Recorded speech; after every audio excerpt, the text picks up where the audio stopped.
own people, through the petrodollar system, have played a major role in impoverishing and enslaving their own Muslim brothers and sisters around the world, to the advantage of the Zionists. That's why he said, don't touch that gold. If we had understood the hadith like we now do, what we would have done 40 years ago was to send a message to Muslims around the world. Let's start with one paper. Don't touch the US dollar. We're not going to buy the US dollar, not for nothing.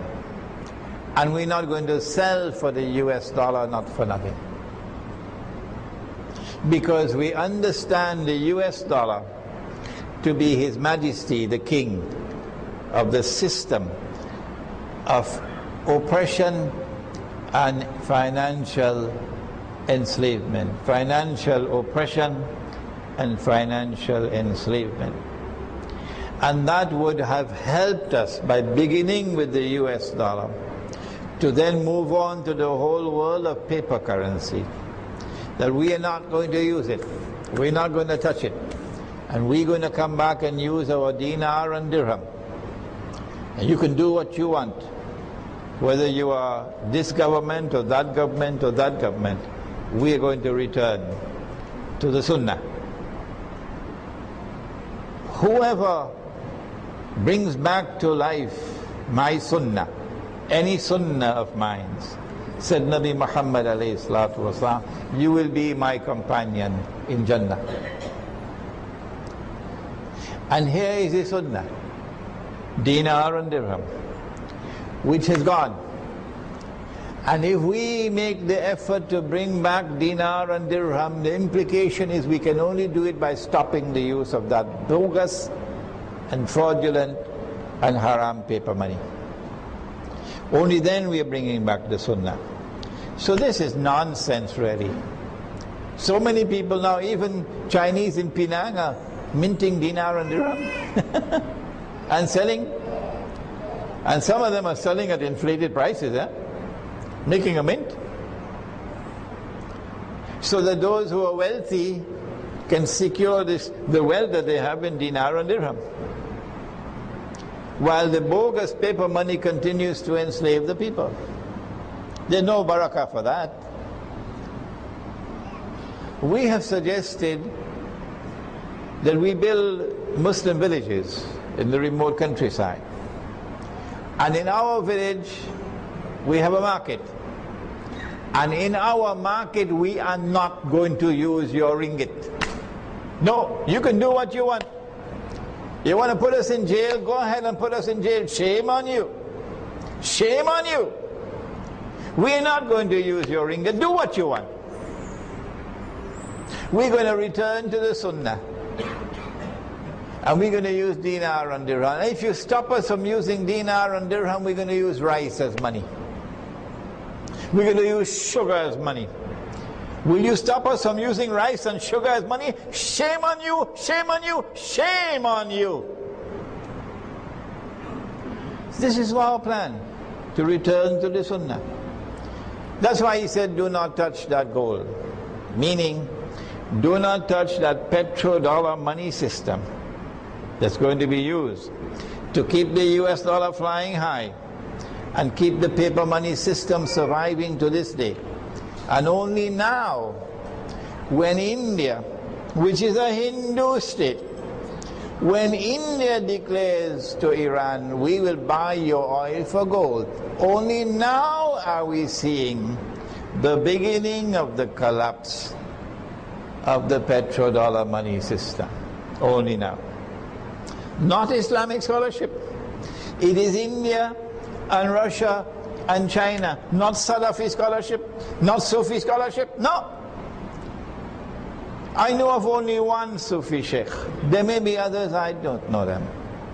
I know of only Sheikh Nazim al-Kubrusi, who has been speaking for long years now about dinar and dirham. Only him.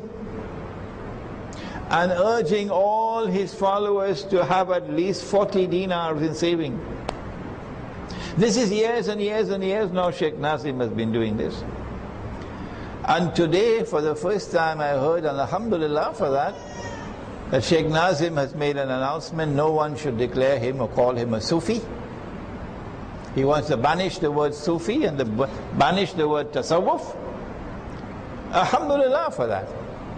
We don't need this terminology when we have Al-Ihsan, which is in the Sunnah.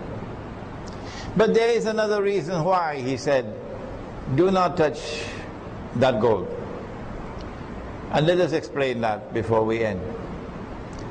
I believe there are two sides to it. It's not only the financial part, but also oil and the economy. It is not that oil is haram, that you should not use oil. No. It is that they are getting you to become dependent on oil to such an extent that your entire transportation system cannot work without oil. They don't want you to use horses anymore. They build their roads in such a way that you cannot use horses and donkeys and mules and cattle that Allah speaks about in the Quran. Agriculture today is dependent on oil through fertilizers. Manufacturing is dependent on oil for energy. And if you do not have oil and you have a modern economy, you're going to have riots. That's why he said, don't touch it. You're now going to see, maybe before the end of this year, why he said, don't touch that gold. Because once Iran is attacked, that's it. You see the price of oil skyrocketing to such a height that many will no longer be able to afford to buy it. On the one hand, the price of oil is skyrocketing, and number two, your value of your money is going down and down and down and down. So Bangladesh can't afford to buy it anymore. Pakistan can't afford to buy it anymore. Well, then how are you going to get away from the riots?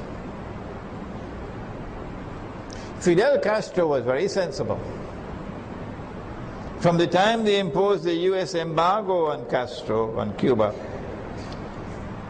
he began to modify the Cuban economy.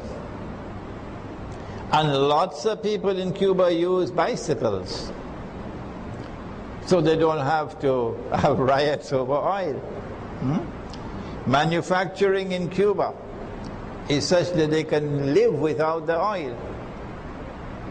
But Pakistan has not done what Castro did in Cuba. Castro didn't have Islam. And so as soon as Iran is attacked and Pakistan is attacked, I think you're going to see why he said don't touch that gold. Because dependency on oil would have become total and complete. And you are no longer able to do without the oil. And you do not have an alternative. Even if we wanted to exploit solar energy, the Zionists did everything, using the World Bank, using the IMF, to ensure that we do not succeed with the exploitation of solar energy to be able to get out of the trap of dependency on oil. And so once Iran is attacked, and the price of oil skyrockets beyond the reach of many in the world, and the value of money collapses tremendously, and many countries can no longer afford to buy the oil, then Dajjal will say, if you want the oil, all you have to do is worship me. That's all. And you'll get all the oil you want. What does he mean? I'll tell you what he wants. You must extend diplomatic recognition to the state of Israel. You must allow an Israeli diplomatic mission in Dhaka and in Islamabad and in Kuala Lumpur. You must allow an Israeli ambassador to come and live in KL. And they will all do it. All of these will do it. That's right. We don't have long to wait again. They'll all do it. And Dajjal will succeed. And succeed brilliantly.